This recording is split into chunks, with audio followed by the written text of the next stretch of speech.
ஒரு burning issue Kaveri issue வந்து போயிட்டு இருக்கு. முதல்ல மாண்புமிகு முதலமைச்சர் அம்மா அவர்களுக்கு நாங்கள் நன்றி தெரிவிக்கிறோம். ஏன்னா சட்டப்பூர்வமாக அவங்க முடிவெடுத்து போராடி தண்ணி கொண்டு வந்திருக்காங்க. I thank the honourable chief minister அம்மா அவர்களுக்கும். சுப்ரீம் கோர்ட் தீர்ப்புப்படி தண்ணி திறக்கப்பட்டிருக்கு. ஆனால் அதே சமயத்தில் சிஎம்ஐ வந்து ரொம்ப தப்பான முறையில் அவங்க சில விமர்சனங்கள் பண்ணியிருக்காங்க. சில நடிகர்கள் நாங்கள் டிவியில் பார்த்துருக்கோம். அது வன்மையாக கண்டிக்கிறோம். அது உண்மையிலே வன்மையாக கண்டிக்கிறோம். ஏன்னா அது ரொம்ப தவறு. சிஎம் என்ற ஒரு ஸ்தானத்திலிருந்து அவங்க கரெக்டான முறையில் தமிழ்நாடு மக்களுக்கு விவசாயிகளுக்கு தண்ணி கொண்டு வரணுன்ற அடிப்படையில் அவங்க செயல்பட்டிருக்காங்க. தமிழ்நாடு அரசாங்கம் சிஎம் அவர்கள் செய்கிற அத்தனை இந்த ஒரு விஷயத்தில் செயல்பாட்டில் நாங்கள் என்றைக்குமே நடிகர் சங்கமாக உறுதுணையாக இருப்போம். ஏன்னா இது சட்டப்பூர்வமாக சுப்ரீம் கோர்ட்டில் ஜட்ஜ்மெண்ட் பாஸ் ஆகிருக்கு. ஒரு ஜட்ஜ்மெண்ட் பாஸ் ஆனதுக்கப்புறம் according to the judgment everything is happening. But அந்த சமயத்தில் எமோஷனல் ஆகலாம். பட் அந்த சமயத்தில் எமோஷனல் ஆகி கொடும்பாவி எரிக்கிறது, சிஎம் பற்றி ரொம்ப தவறாக விமர்சிக்கிறது உண்மையிலேயே அது தவிர்த்திருக்கலாம். அதுக்கு கண்டனம் தெரிவிக்கிறோம்.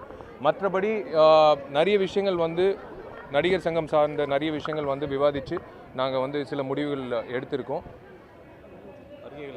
அறிக்கை இதோட பிரஸ் ரிலீஸ் நாளைக்கு நாங்கள் ஏற்கனவே கர்நாடகாவில் நடிகர்கள் சங்கம் இதே பிரச்சனையை கையில் எடுத்து போராட்டத்தை ஈடுபட்டு இருக்காங்க. ஏன்னா அப்பதான் அந்த விஷயம் வெளியில் தெரியணும் இருக்காங்க. தமிழ்நாட்டில் இருக்கக்கூடிய தென்னிந்திய நடிகர்கள் சங்கம் இதில் கையில் எடுத்துக்கிட்டு போராட்டம் நடத்த போறீங்களா? இல்லைங்க, போராட்டம் எதுக்குங்க? அதான் நான் சொல்றேனே. இப்போ தண்ணி மக்கள் மத்தியில் தென்னிந்திய நடிகர் சங்கம் மட்டுமே இந்த உரிமையை எடுத்துக்க போகிறது கிடையாது. திரையுலகம் எல்லாரையும் சேர்ந்து கலந்து பேசி நாங்கள் ஒரு பெரிய உணர்வு வெளிப்பாடு நடத்த போகிறோம். ஏன்னா அவங்க நடத்துகிற மாதிரி நம்ம நடத்த முடியாது. அவங்க கொடுக்குற தண்ணியை நிறுத்தத்துக்காக போராட்டம் பண்ணுறாங்க. நாங்கள் இந்த உரிமையை எங்களுக்கு மறுக்கிறீங்க, அதுக்காக இது உணர்வின் வெளிப்பாடாக இருக்குமே தவிர ஒரு பெரிய போராட்டமாக, அதுவும் இல்லாமல் மிகவும் கீழ்த்தரமாக ஒரு பெண் என்றும் பாராமல் ஒரு முதலமைச்சர் என்றும் பாராமல் அவங்க பண்ணது ரொம்ப ரொம்ப பெரிய தவறு. இது நாங்கள் தென்னிந்திய நடிகர் சங்கம் மட்டுமல்ல, மேபி நாங்கள் முன்னின்று நடத்தி அல்லது எல்லா திரையுலகத்தை சேர்ந்த எல்லாரையும் சேர்த்து இது எல்லா தமிழர்களுடைய உணர்வு வெளிப்பாடாக தான் இருக்கும். எங்களுடைய சங்கத்தினுடைய உணர்வு வெளிப்பாடாக இருக்காது. இந்த மீட்டிங்கோட தொடக்கத்தின் போது சொல்லப்பட்டது கருணாஸ் அவர்கள் துணைத் தலைவர் பதவியை ராஜினாமா செய்கிறார் அப்படிங்கிற மாதிரி சொல்லப்பட்டது. இது அவரே பதில் சொல்லுவார். எவ்வளோ பெரிய முக்கியமான இஷ்யூ போயிட்டு இருக்கு.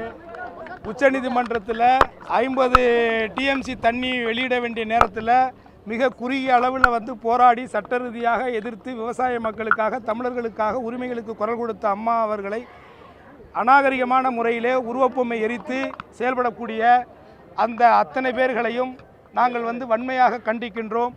அதே நேரத்தில் இன்றைக்கி சோசியல் மீடியாக்களில் வதந்திகள் அதிகமாக பரவுது.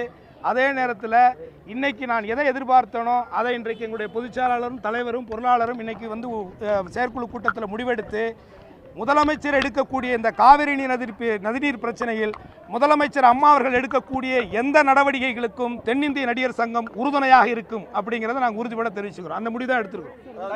கன்னட நடிகர்கள் அவங்க ஒரு போராட்டம் கையில் எடுத்துருக்காங்க. இப்போ நம்ம தென்னிந்திய நடிகர் சங்கம் இருக்கு, அதுக்கு தமிழ் நடிகர் சங்கம் மாற்றக்கூடிய சூழல் இருக்குமா?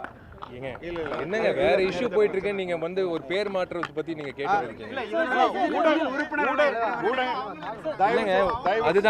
அதுதான் சொல்றேன். This is not the time to discuss about Varahi அப்படிங்கிற நட்சத்திர கிரிக்கெட் நடத்தினதுல 6 கோடி ரூபாய் ஊழல் நடந்திருக்கு அப்படிங்கிற மாதிரி ஒரு குற்றச்சாட்டை முன் வச்சிருக்காரு. இதுல உங்களுடைய பதில் என்ன? அதான் இப்ப முதல்ல 3 இருந்தது, இப்ப 6 ஆயிடுச்சா? முதல்ல முந்தானத்து 3 இருந்தது. ஒரு ஊடக நண்பர்கள் எல்லாருக்கும் நான் ஒரு விஷயத்தை தெளிவுபடுத்திக்கிறேன். உண்மையிலேயே எனக்கு நான் ரொம்ப தைரியமாக இந்த விஷயத்தை சொல்லலாம். முடங்கி கிடந்த தென்னிந்திய நடிகர் சங்கத்தை எந்த விதமான எதிர்பார்ப்பும் இல்லாமல் தன்னுடைய வேலைகளுக்கு நடுவிலையும் தன்னுடைய சுயநலங்களையும் சுயநலத்துக்காக இல்லாமல் பொதுநலத்துக்காக ₹1 ஒரு டீ காஃபி கூட சொந்த காசில் செலவு பண்ணிக்கிட்டு இந்த நிர்வாகம் நடந்துகிட்டு இருக்கு. விளம்பரத்திற்காக தன்னை பிரபலப்படுத்திக் கொள்வதற்காக இந்த மாதிரியான காரியங்களில் ஈடுபடக்கூடியவர்கள் யாராக இருந்தாலும் அவர்களை அவங்கள்ட்ட எந்த ஆதாரங்கள் இருந்தால் நேரடியாக வரலாம், பண்ணலாம். திடீர்னு உள்ளே போகிறேங்கிறாங்க, இல்லை உள்ளே வரும்போது திமுக காலிகளை வச்சு எங்களை அடிக்க வந்தாங்கங்கிறாங்க. இப்படி எல்லாம் உண்மைக்கு புறம்பான குற்றச்சாட்டுகள். இங்கே பாலிடிக்ஸே கிடையாது, இங்கே அரசியலே கிடையாது. இது முழுக்க முழுக்க கலைஞர்களுடைய சங்கம். இது கலைஞருடைய நலத்திட்டத்துக்காக பாடுபடக்கூடிய ஒரு சங்கம்.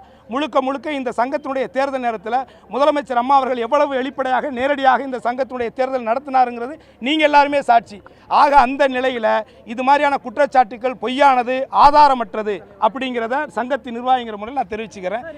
அவர் வந்து இந்த தகவல்களை கேட்டிருக்காரு, ஒரு காப்பிக்கு எல்லாமே கொடுத்தாச்சு. இங்கே வந்து பார்த்தீங்கன்னா 3500 சில்லற உறுப்பினர் இருக்காங்க. யார் எந்த தகவலை கேட்டாலும் உடனே நாங்கள் கொடுத்துருவோம். இன்னொன்று, எல்லாருடைய டேட்டாஸும் வெப்சைட்டில் இருக்குது, எல்லா உறுப்பினருடைய இது இருக்குது, எல்லா திட்டங்கள் செயல்பாடுகள் எல்லாமே அப்பப்போ அப்டேட்டில் எல்லாருக்குமே சொல்லிகிட்டு இருக்கோம். இது வரைக்கும் இந்த ஆண்டு மட்டும் கிட்டத்தட்ட 100 பேருக்கு மேலே 12ஆம் வகுப்பு தேர்ச்சி அடைந்த மாணவ மாணவிகளுக்கு தென்னிந்திய நடிகர் சங்கம் கல்லூரிகள் அவங்கள சேர்த்து விட்டுருக்கு. அவங்களுடைய தென்னிந்திய பென்ஷன் ஒவ்வொரு மாதமும் அவங்களுடைய நேரடி அக்கௌண்ட்டுக்கு பென்ஷன் போயிட்டு இருக்கு. இப்படி எல்லாமே வரவு செலவு எல்லாமே வெளிப்பட நேரடியாக யார் வேணாலும் வந்து பார்த்துக்கலாம். நீங்களே ஆசைப்பட்டீங்கன்னா கூட வந்து ஃபுல்லாக ஒரு வாட்டி பார்த்துக்கலாம். அதே அதான் நான் சொல்கிறேன்ல, நிறையா உங்களுக்கு தெரியும், என்னை பற்றி நிறைய வதந்திகள் வந்துகிட்டே இருக்கும். சொன்னார் ஒருவேளை இது இருக்கு, சிலது இருக்கு.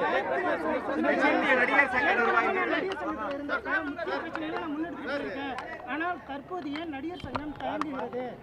இப்பதானே பேசணும். எந்த ஒரு பிரச்சனையும் போராட்டங்கள் அப்படிங்கிற அடிப்படையில் நாங்கள் முன்னெடுத்துட்டு போயிருக்கோம். ஏன் இவங்க இந்த மாதிரியான ஒரு அறிவிப்புகள் எதுவுமே வெளியிட? அதாங்க இப்பதானே அறிவிச்சிருக்கோம். ரெண்டு அரசாங்கம் சார்ந்த ஒரு விஷயங்க இது. சுப்ரீம் கோர்ட்ல கொடுக்கப்பட்ட தீர்ப்பு. இப்போ வந்து நாங்கள் அதுதானே சொல்றோம்.